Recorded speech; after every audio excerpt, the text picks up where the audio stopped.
Now, there's nothing like fine wine. Only if you're getting it from Missouri, right? That's right, and Hermann has certainly aged like fine wine. German settlers kicked off winemaking here in Hermann in 1837. By the end of the 19th century, Hermann was one of the largest wine-producing regions in the world, and to date, it still produces over 20% for the state each year. Let's take a look at a few of the many wineries here in Hermann that you'll want to add to your to-do list. Hi, John Held, President, second generation owner, Held family owner of Stonehill Winery. My family reopened the winery in 1965 after Stonehill's great history as a pre-Prohibition winery.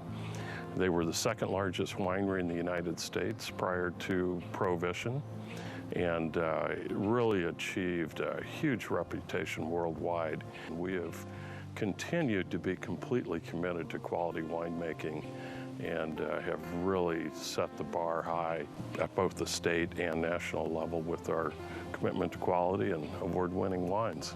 Hi, I'm Nathan Held, Director of Strategy at Stonehill Winery. It's a very special year for us. We're celebrating our 175th anniversary of being founded in 1847, which will be lots of live music, lots of good food, good wine to drink. We love having people visit us here at the winery. We've got tastings every day and free guided tours of it's actually the largest series of arched underground cellars in North America.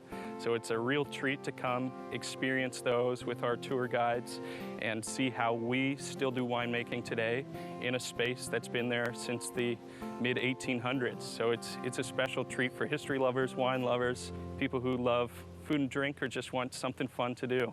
So my name is Parker Pookta. I'm the Vice President here at Pookta Winery. We're the oldest continuously owned family winery in the U.S. It's been in our family since 1855. We're sitting on 95 acres here. Below us is the original wine cellar. It was built in 1854. We had tanks in there until 2004. All of those moved up to our larger production area. So we really try and focus on from in the vineyard to getting it in the bottle every step of the way of making it the best that we can make. Currently, I think we're in about 22 different wines. It depends on, we have quite a few different vintages of our estate Norton. We have 3 ports. We have a little bit of everything from dry to sweet. We just reopened the press house here, which the room we're in, which we're doing elevated wine tastings. So we're doing some higher end charcuterie boards, going through a little bit more in-depth tasting with some of our wines. And then we have a vineyard trail run through the winery property that's coming up here in June. And then we have the Cork and Fork Festival in July, partnering up with Pappy's Barbecue. We'll have some bands and other vendors out here as well. And then we just kind of have different events throughout the years, partnering up with other wineries in Hermann. I'm Jim Dierberg. We've been here since the early 70s. Our vineyard's about 7 miles out, our main vineyard. We have smaller vineyards around, and we also have vineyards in California. We actually do a blend of California and Hermann grapes. The California grapes are from our 3 vineyards in Santa Barbara County. So we do the Missouri grapes, the Norton, which is the native grape. We do the French hybrids. We do the vinifers. We do them all basically.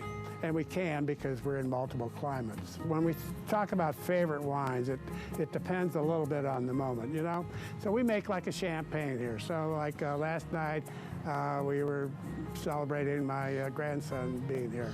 So we had a little champagne. So that was my favorite last night. We make like an ice wine here where the grapes actually freeze. And that concentrates the juice and the sweetness and the sugar and the alcohol actually too into an ice wine. So sometimes that's my favorite. But I'm confident that we have something that you will like here in the Show Me State, and hopefully this is a Show Me winery.